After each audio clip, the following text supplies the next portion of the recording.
La grâce, la miséricorde et la paix nous sont données de la part de Dieu le Père et de la part de Jésus-Christ, le Fils du Père, dans la communion du Saint-Esprit. Amen. Quand on est au désert, les journées sont longues, la route est difficile, la marche est fatigante. Et lorsqu'on découvre une oasis, c'est la fraîcheur, le repos. On se désaltère à l'eau de la source. Chers frères et sœurs, nos journées, nos semaines ressemblent parfois à des déserts. Alors, le culte peut être une oasis pour étancher notre soif et apaiser nos tumultes. Nous sommes aujourd'hui invités à creuser un puits dans nos vies, dans nos journées, dans notre agitation, pour découvrir l'eau qui désaltère, qui rafraîchit, qui repose. Je vous invite à la prière. Seigneur, nous voici rassemblés en ton nom. Tu es au milieu de nous. Donne-nous de savoir recueillir cette eau dont nous avons besoin. Sois au milieu de nous comme une source qui rafraîchit, comme un ruisseau qui murmure, comme une fontaine qui désaltère. Amen. Et je vous invite à prolonger ce temps de louange en nous levant pour chanter du psaume 24, les strophes 1 et 3. Du psaume 24, nous chantons les strophes 1 et 3.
Notre Père nous invite à le suivre et pour ce faire, il ne nous laisse pas errer, il ne nous laisse pas piétiner dans nos idées et nos conceptions étriquées. Il nous montre le chemin, il nous trace la route. Écoutons cette voix telle qu'elle est tracée dans l'Épître aux Colossiens. Vous qui êtes choisis, sanctifiés, aimés par Dieu, ayez donc des sentiments de miséricorde.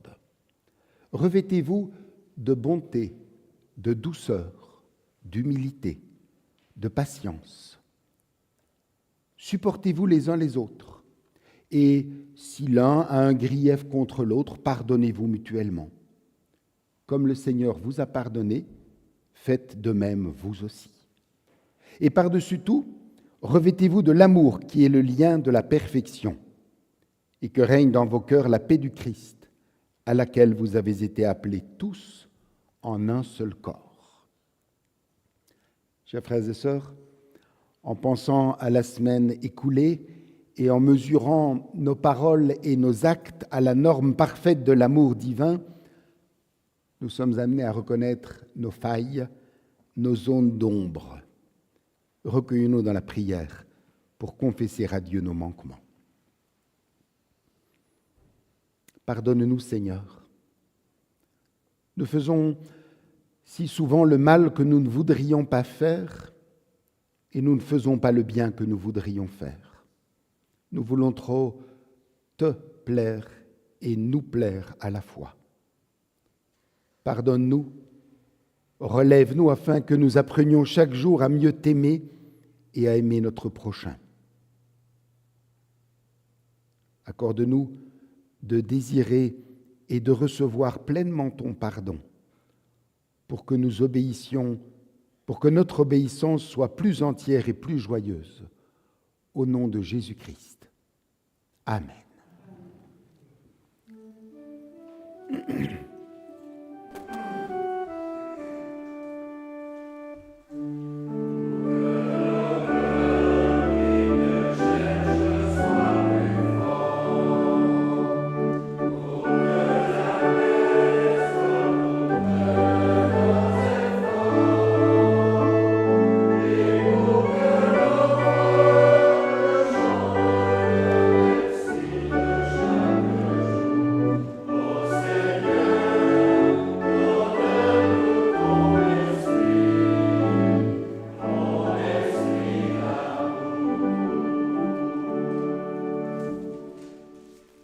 Pour recevoir le pardon de Dieu. Par la bouche du prophète Osée, l'Éternel s'engage. Je m'attacherai à toi pour toujours. Je te conduirai dans la solitude. Je te parlerai cœur à cœur. Je ferai de toi la porte d'espérance. En ce jour-là, mon nom sera amour, et je ne saurai plus m'en donner d'autre. Je m'attacherai à toi pour toujours, par la justice et le droit, par la tendresse et l'amour. Je t'attacherai à moi pour toujours, et tu connaîtras mon nom. À tous ceux qui se tournent vers Dieu et cherchent leur salut en Jésus-Christ, au nom du Père, du Fils et du Saint-Esprit, nous déclarons que Dieu accorde ici et maintenant le pardon de leurs péchés. Amen.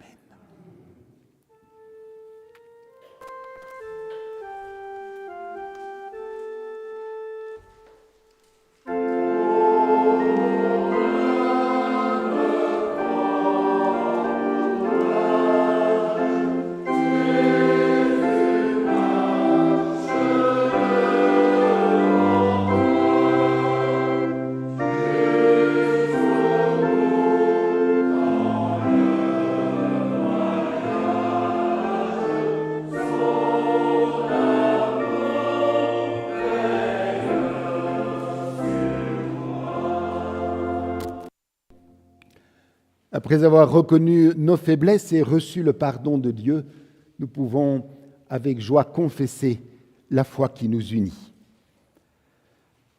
Nous croyons en toi, Seigneur, tu es source de vie. Nous croyons en toi, Dieu, Père de tous les humains, Créateur de tout l'univers et de tout ce qui vit. Tu as fait l'homme et la femme à ton image. Nous croyons en toi, Seigneur, tu apportes la vie. Nous croyons en ton Fils Jésus-Christ, notre Seigneur, né d'une femme en notre condition humaine, mort et ressuscité pour nous faire partager sa vie, toujours vivant parmi nous, il est l'espérance du monde. Nous croyons en toi, Seigneur, tu es vie. Nous croyons en l'Esprit Saint, qui soulève nos vies par la force de son amour. Il nous rassemble en un seul peuple, son Église. Nous croyons en toi, Seigneur, ton amour nous unit. Oui, nous croyons qu'aimés de Dieu, nous sommes tous frères et sœurs et que notre amour doit s'étendre à tous les humains. Nous croyons que, sauvés du mal et de la mort, nous sommes dans la vie nouvelle qui n'aura pas de fin. Nous croyons en toi, Seigneur, tu nous donnes la vie. Amen.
Avant d'écouter la lecture des textes de ce matin, prions pour demander à Dieu l'intelligence de sa parole.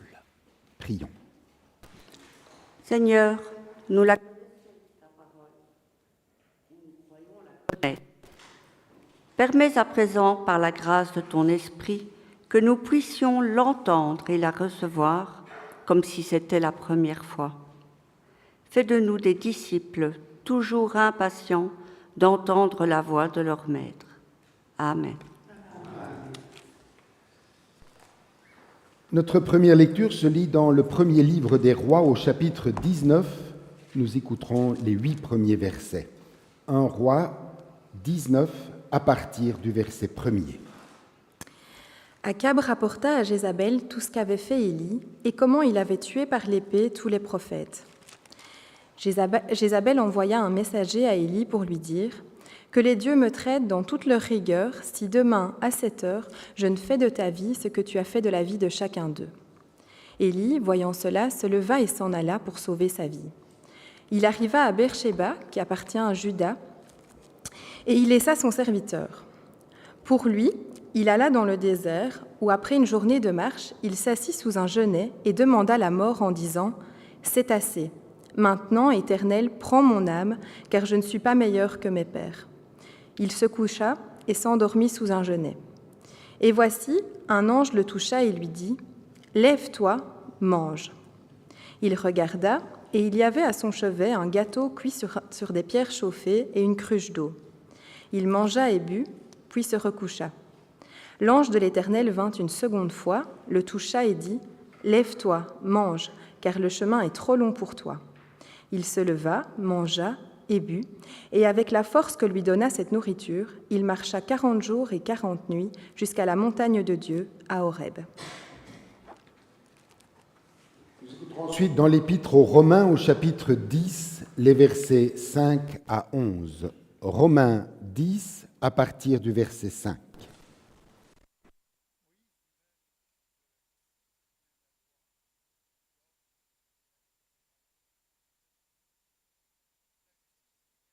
Parle ainsi.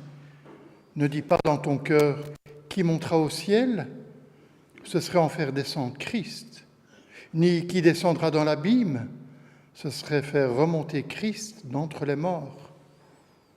Que dit-elle donc? Tout près de toi est la parole, dans ta bouche et dans ton cœur. Cette parole, c'est la parole de la foi que nous proclamons. Si de ta bouche, tu confesses que Jésus est Seigneur, et si dans ton cœur tu crois que Dieu l'a ressuscité des morts, tu seras sauvé.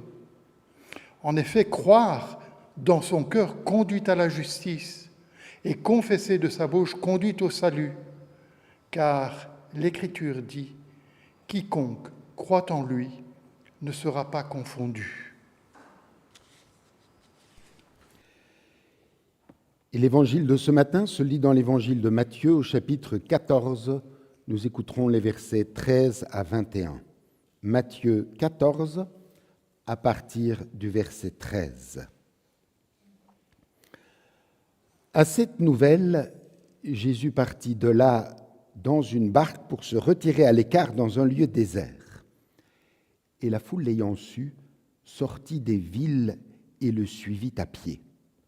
Quand il sortit de la barque, il vit une grande foule et fut ému de compassion pour elle. Et il guérit les malades. Le soir étant venu, les disciples s'approchèrent de lui et dirent « Ce lieu est désert et l'heure est déjà avancée. Renvoie la foule, afin qu'elle aille dans les villages pour s'acheter des vivres. » Jésus leur répondit « Ils n'ont pas besoin de s'en aller. Donnez-leur vous-même à manger. » Mais ils lui dirent « Nous n'avons ici que 5 pains et 2 poissons. » Il dit « Apportez-les-moi. » Il fit asseoir la foule sur l'herbe, prit les 5 pains et les 2 poissons et, levant les yeux vers le ciel, il rendit grâce. Puis il rompit les pains et les donna aux disciples, qui les distribuèrent à la foule. Tous mangèrent et furent rassasiés, et l'on emporta 12 paniers pleins des morceaux qui restaient. Ceux qui avaient mangé étaient environ 5000 hommes, sans les femmes et les enfants. Seigneur, ta parole est la vérité. Ce matin encore, sanctifie-nous par ta vérité. Amen. Et pour nous préparer à méditer ces textes, je vous invite à chanter du cantique 245, les strophes 1, 3 et 4. Du cantique 245, nous chantons les strophes 1, 3 et 4.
Nous aurons maintenant notre moment de prière silencieuse pour permettre à chacun de dire à l'Éternel dans le secret du cœur son merci, mais aussi sa louange et ses requêtes.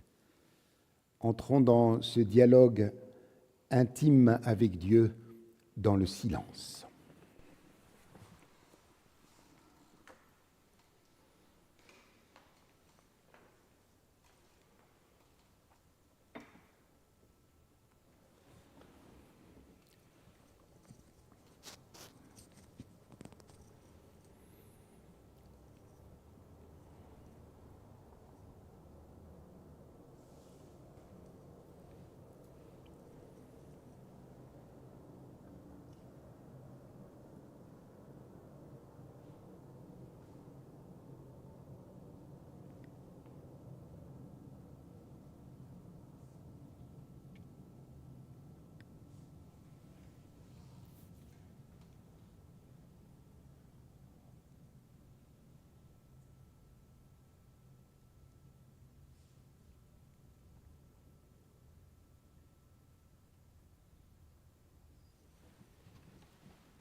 Oui, Père aimant,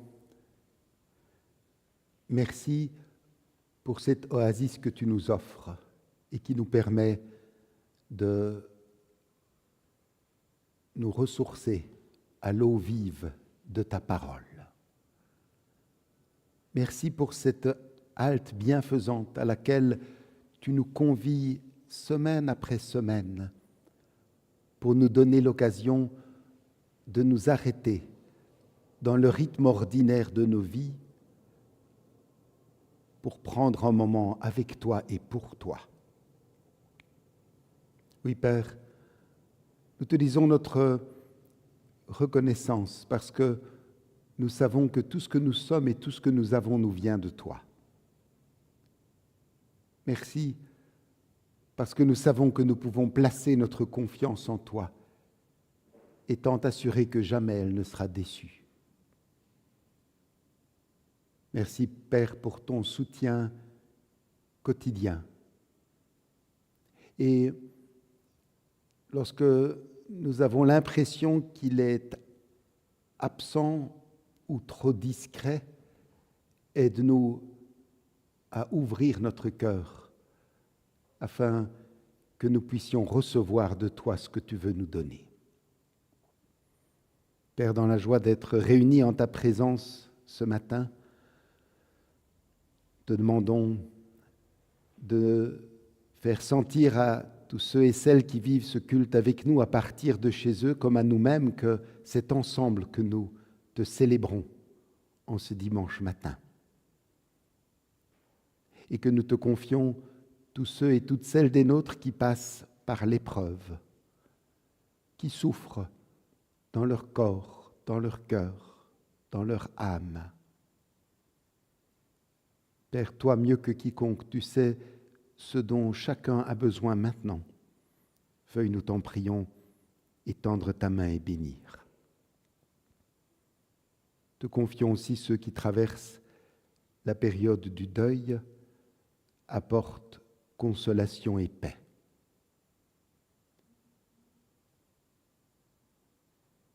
Père aimant, comme chaque dimanche, nous te prions aussi inlassablement pour tous ceux et toutes celles qui ont choisi de ne pas répondre à ton appel, qui ont décidé de placer leurs priorités ailleurs. Te demandons de toucher leur cœur, de les garder, de leur faire découvrir ou redécouvrir combien la vie peut prendre des couleurs et du volume lorsqu'elle est vécue avec toi et pour toi. Maintenant, Père, qu'humblement nous allons nous pencher sur ta parole pour tenter de mieux la comprendre. Éclaire-nous par ton esprit, afin que nous comprenions ce que tu veux nous donner et que nous soyons en mesure de recevoir de toi ces cadeaux. C'est la grâce que nous te demandons dans le nom de ton Fils, notre frère, Seigneur et Sauveur Jésus-Christ. Amen.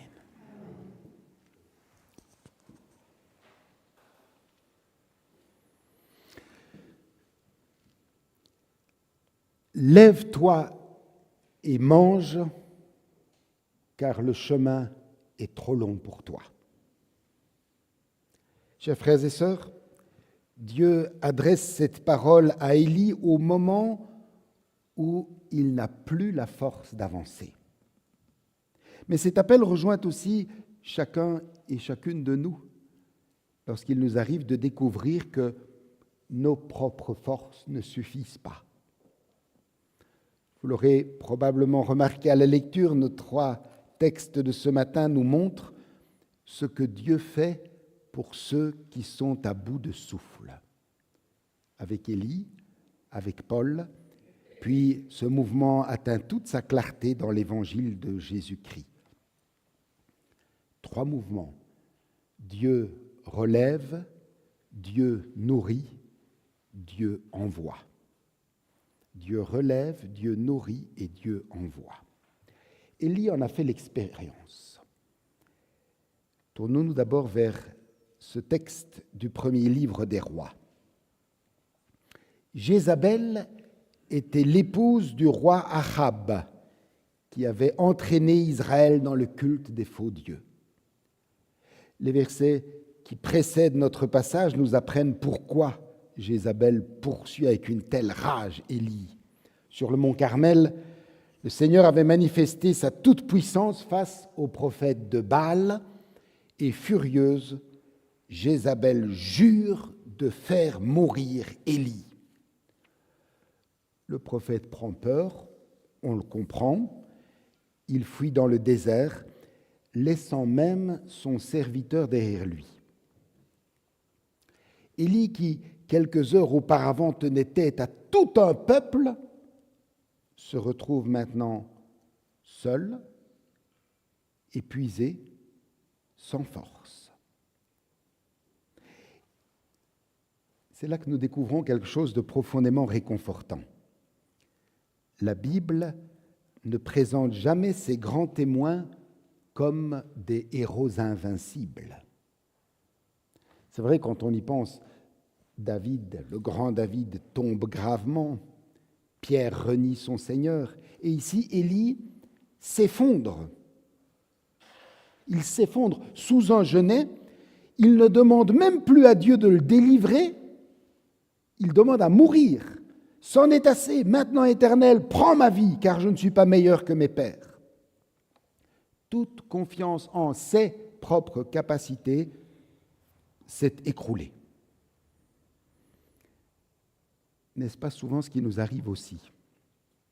Lorsque nous sommes découragés, nous oublions facilement tout ce que Dieu a déjà accompli dans notre vie.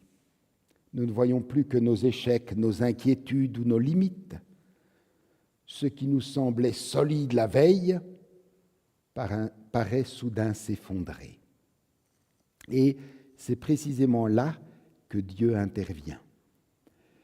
Dieu, nous l'avons vu dans ce texte, ne commence pas par faire des reproches à Élie, il ne commence pas par un discours, non.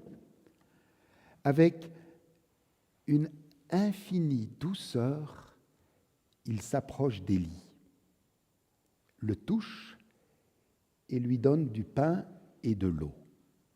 Puis il lui dit simplement, « Lève-toi et mange, car le chemin est trop long pour toi. »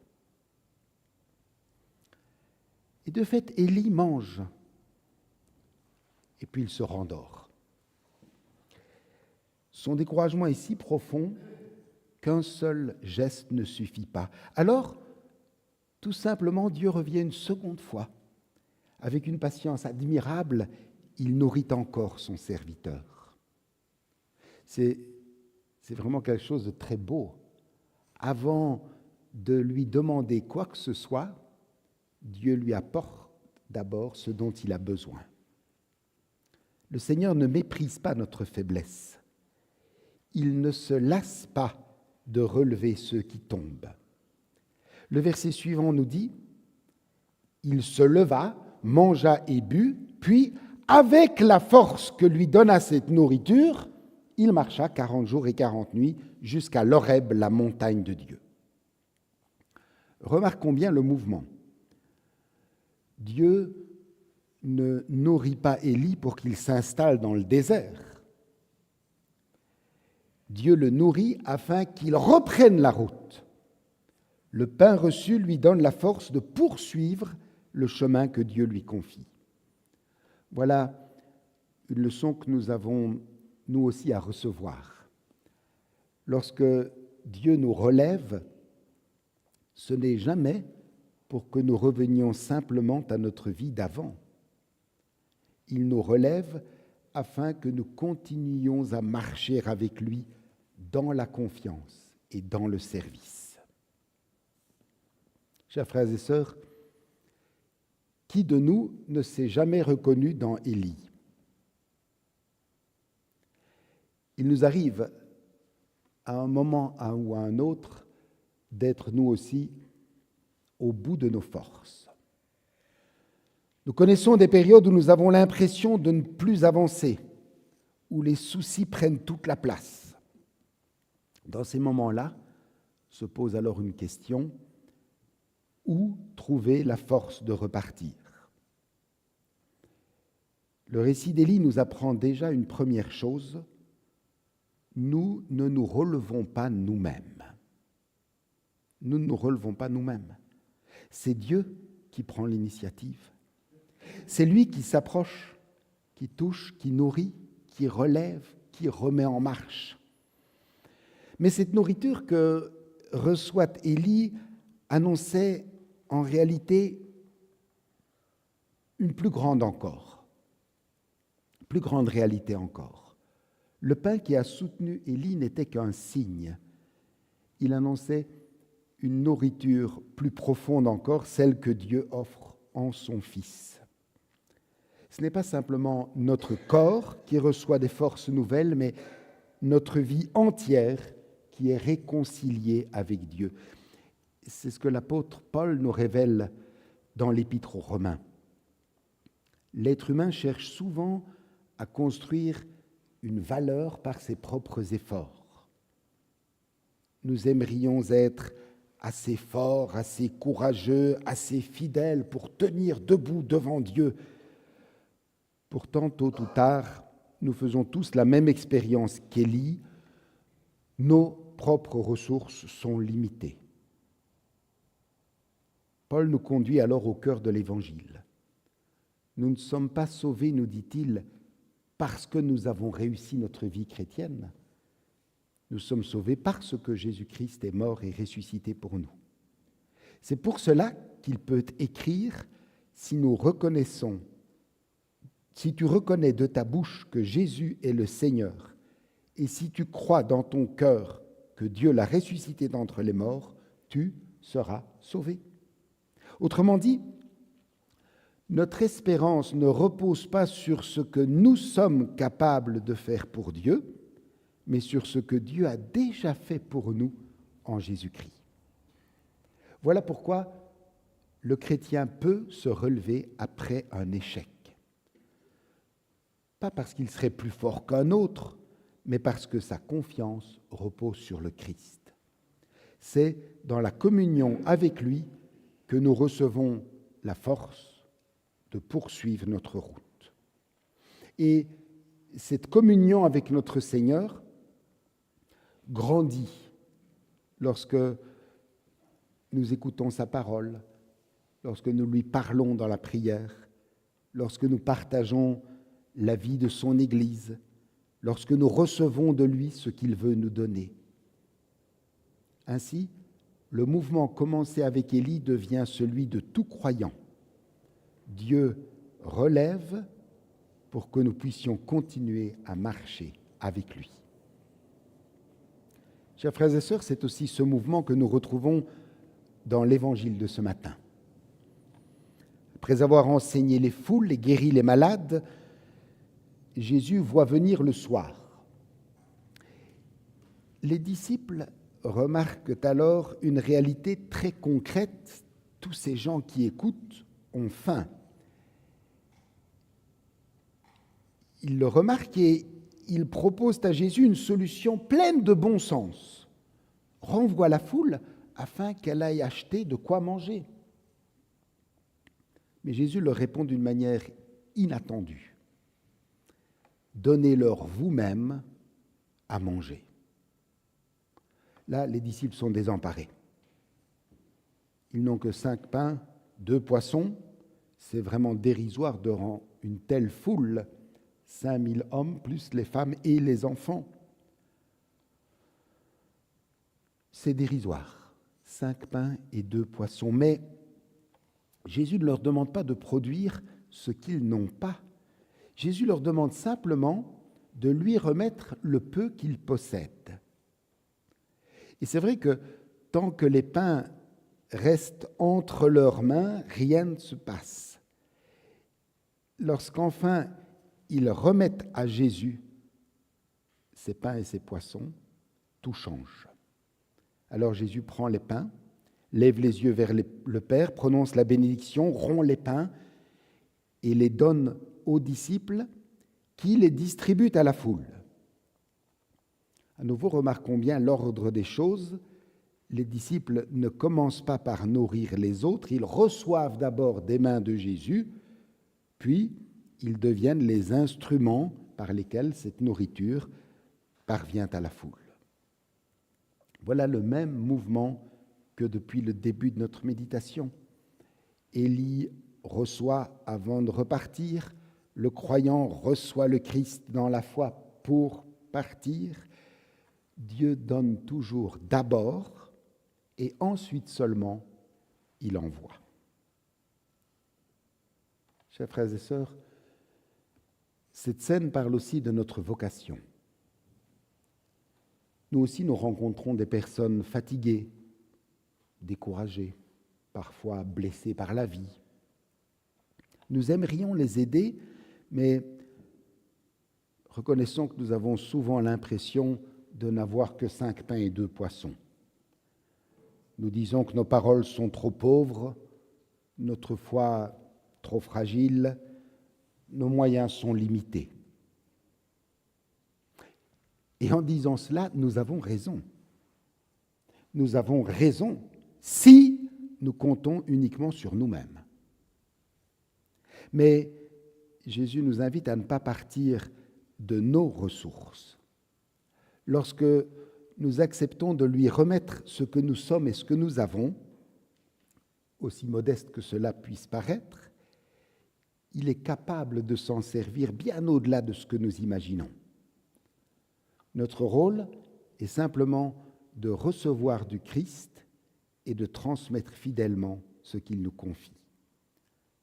Toute la vie chrétienne tient en ce mouvement. Recevoir pour donner. Chers frères et sœurs, les 3 lectures de ce matin nous ont conduits vers une même certitude. Lorsque le chemin devient trop lourd, Dieu ne nous abandonne pas. Oui, comme Élie, nous pouvons connaître la fatigue, le doute ou le découragement. Comme Paul nous le rappelle, nous n'avons pas à nous sauver nous-mêmes. Notre espérance repose sur Jésus-Christ, mort et ressuscité pour nous. Et comme les disciples, nous découvrons que nous ne pouvons nourrir les autres qu'en recevant d'abord de notre Seigneur. Le chrétien n'est pas quelqu'un qui vit de ses propres forces. Le chrétien, c'est un homme, une femme que Dieu relève, nourrit et remet en mouvement. Dieu relève, nourrit et remet en mouvement. Alors, quelles que soient les étapes de notre propre voyage, écoutons aujourd'hui cette parole que Dieu adresse encore à chacun de nous. « Lève-toi et mange, car le chemin est trop long pour toi. » Celui qui nous dit aujourd'hui « Lève-toi et mange » est aussi celui qui s'est donné lui-même, qui a donné sa vie pour le monde. Recevons avec reconnaissance ce que le Christ veut nous donner et devenons nous-mêmes une bénédiction pour les autres. Amen.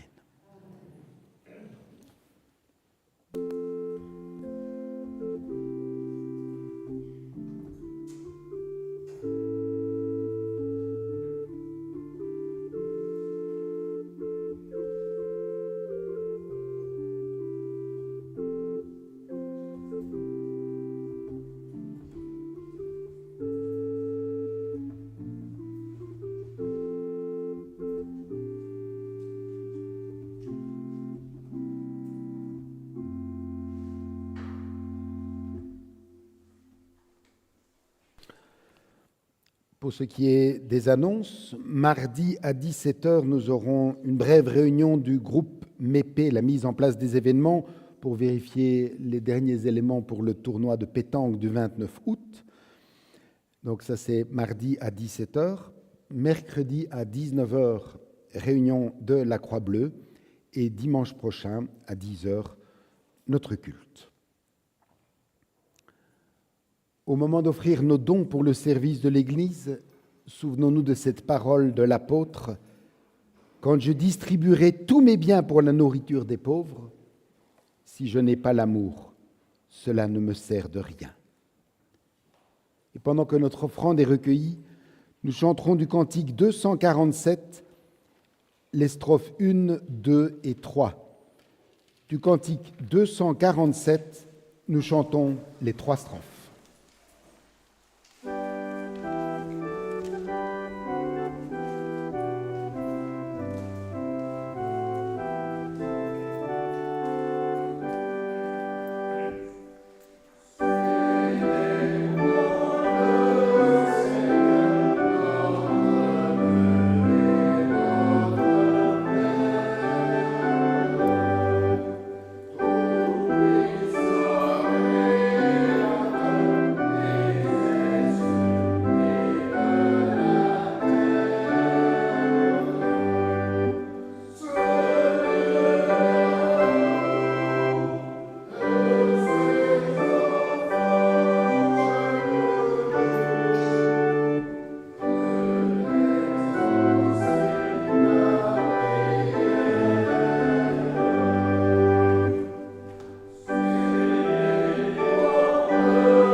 Unissons-nous dans la prière d'intercession.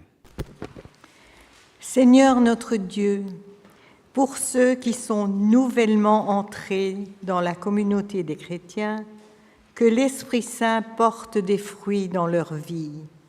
Nous te prions, Seigneur. Pour ceux qui sont installés dans leur foi et s'attachent à leur confort spirituel, que l'Esprit Saint les éveille de leur somnolence et leur donne un regard neuf. Nous te prions, Seigneur. Pour ceux qui ont quitté l'Église avec le sentiment qu'elle n'a rien à leur offrir, que le Christ les rejoigne encore à travers l'amitié, la prière et le témoignage des chrétiens. Nous te prions, Seigneur. Pour ceux qui s'approchent de l'Église dans leur quête de la vérité, qu'ils trouvent une communauté véritablement confessante, apte à les conduire au Christ. Nous te prions, Seigneur. Pour ceux qui sont aveugles ou indifférents aux besoins du monde, qu'ils apprennent à voir les besoins de leurs frères et sœurs avec les yeux du Christ. Nous te prions, Seigneur.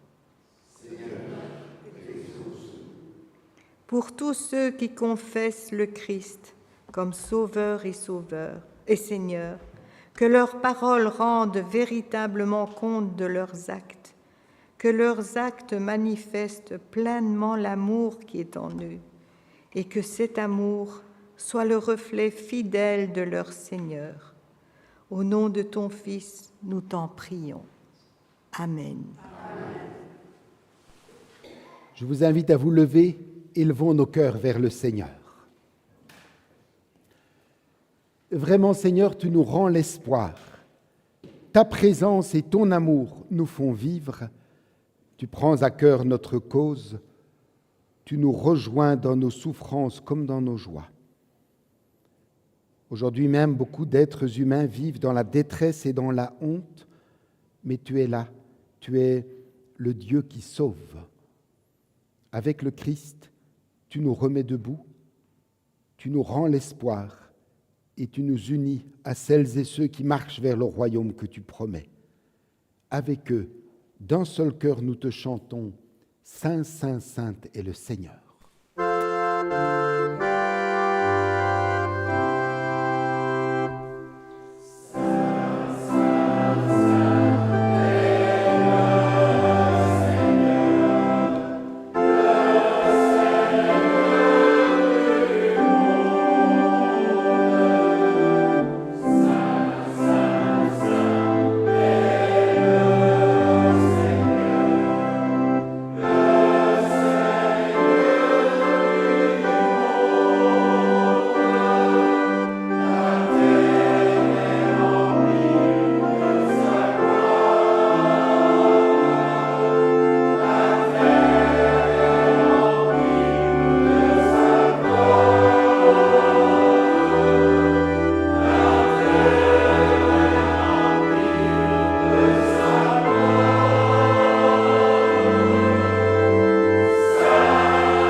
Écoutons comment notre Seigneur Jésus-Christ a institué ce repas auquel nous aurons part ensemble.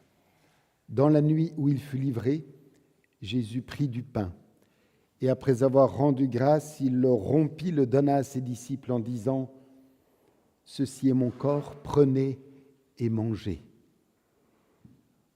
De même, après le repas, Jésus prit la coupe et après avoir rendu grâce, il la leur donna en disant « Buvez-en tous, ceci est mon sang, le sang de l'alliance nouvelle répandue pour vous en rémission des péchés. Faites ceci en mémoire de moi. En vérité, je vous le dis, je ne boirai plus de ce fruit de la vigne jusqu'au jour où je le boirai nouveau avec vous dans la maison de mon Père. » Prions. Père saint et juste, nous nous souvenons du sacrifice que notre Seigneur Jésus-Christ a offert une fois pour toutes sur la croix, nous nous réjouissons de sa résurrection et nous attendons son retour. Nous nous tenons en ta présence avec ce pain et ce vin que tu nous as donnés. Nous nous offrons à toi pour t'aimer et te servir. Envoie sur nous ton Saint-Esprit pour qu'en recevant ce pain et cette coupe, nous puissions communier au corps et au sang de ton Fils. Transforme-nous ainsi par ton pardon. Fais-nous vivre de la vie du ressuscité, qu'il demeure en nous et nous en lui.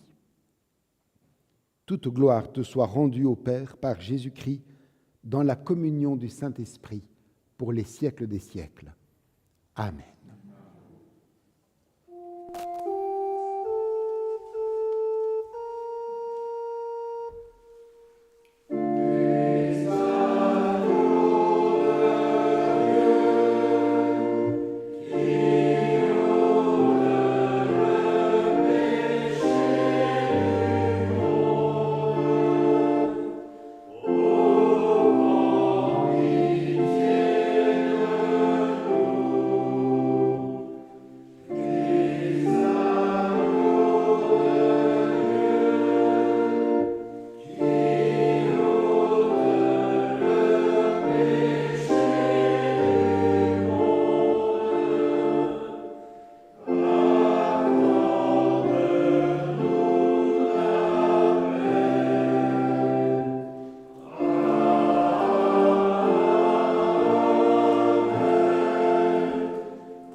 Voici, dit le Seigneur, je me tiens à la porte et je frappe. Si quelqu'un entend ma voix et ouvre la porte, je me mettrai à table avec lui et lui avec moi. Chers frères et sœurs, au moment d'entourer la table du Seigneur, souvenons-nous que notre seule dignité pour nous en approcher est la conscience de notre indignité. Venez, dit le Seigneur, car tout est prêt. Et j'invite ceux qui sont au deuxième rang à passer devant. La même chose là.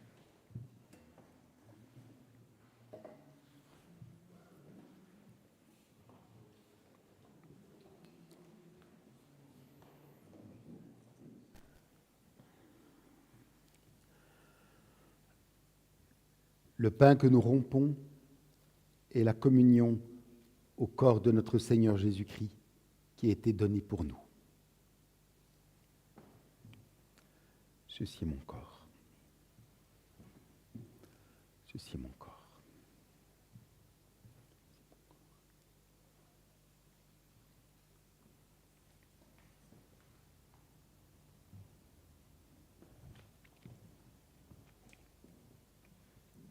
Ceci est mon corps.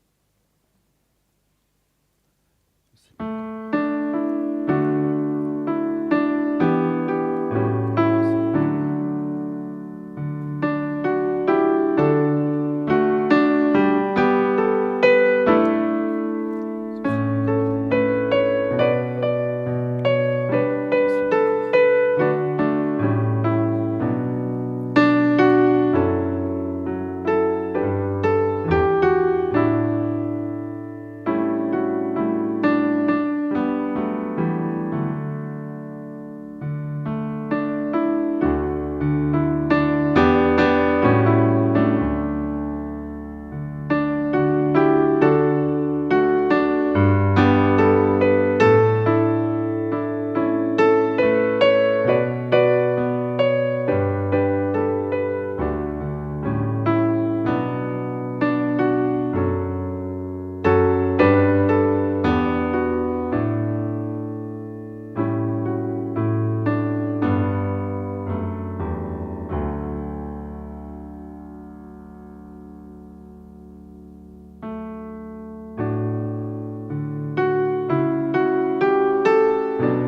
rendons grâce et la communion au sang de notre Seigneur Jésus-Christ qui a été versé pour nous. Buvez-en tous, nous dit Jésus.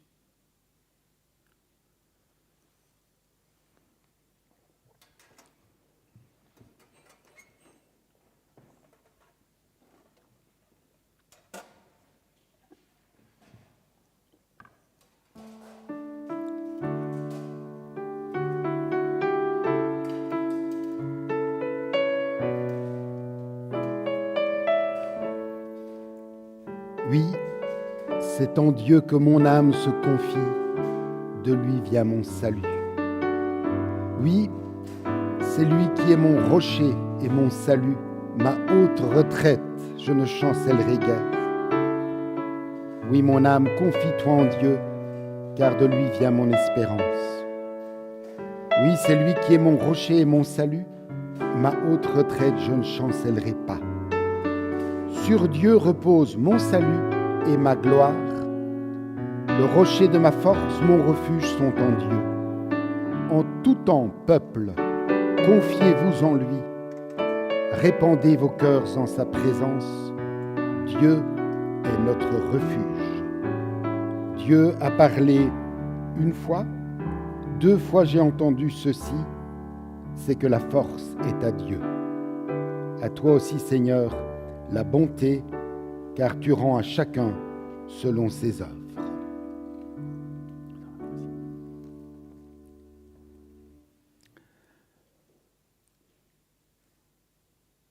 Pour la douceur et la force de ton pardon, pour la brûlure et la vérité de ta parole, pour l'unité que tu nous donnes en ton repas, béni sois-tu. Pour ta présence qui change notre vie, pour ta promesse qui transforme notre mort en vie, pour ta paix qui éclaire nos jours, béni sois-tu, Seigneur. Pour la mission que tu nous confies, pour l'espérance que tu nous charges d'annoncer, pour ton amour qui nous lie à l'humanité entière, béni sois-tu, toi qui nous bénis. Amen. Et pour rassembler toutes les prières que nous avons dites, chantées, exprimées dans le secret de notre cœur, nous nous donnons tous la main en signe d'unité pour dire ensemble la prière que notre Seigneur Jésus-Christ nous a lui-même enseignée et qui résume si bien tout ce que nous pouvons et devons lui demander. Notre Père, qui es aux cieux, que ton nom soit sanctifié, que ton règne vienne, que ta volonté soit faite sur la terre comme au ciel. Donne-nous aujourd'hui notre pain de ce jour. Pardonne-nous nos offenses, comme nous pardonnons aussi à ceux qui nous ont offensés. Et ne nous soumets pas à la tentation, mais délivre-nous du mal, car c'est à toi qu'appartient le règne, la puissance et la gloire, au siècle des siècles. Amen. Allez confiants avec la force que donne l'Éternel.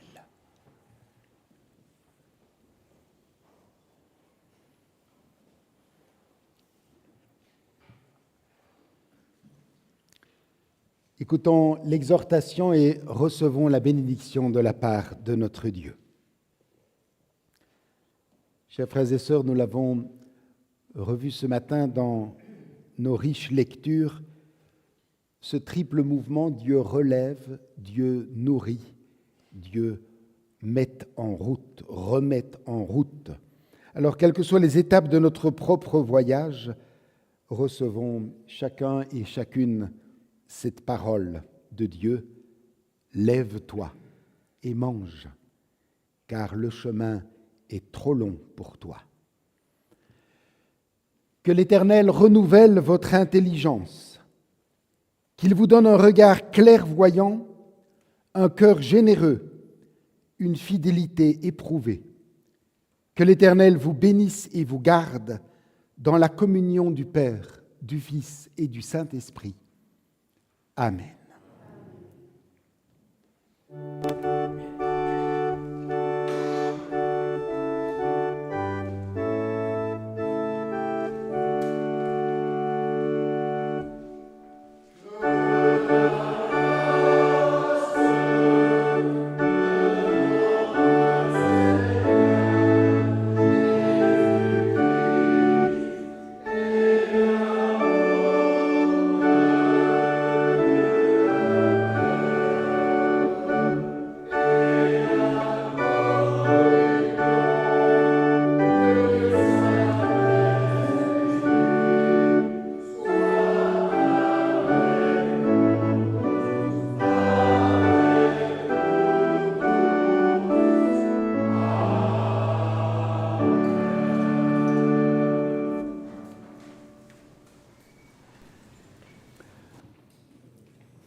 Depuis notre temple, nous adressons aux frères et sœurs qui ont vécu ce culte avec nous chez eux nos salutations fraternelles. Que la paix du Christ vous accompagne tout au long de ces journées ainsi que dans la semaine qui s'ouvre. À bientôt.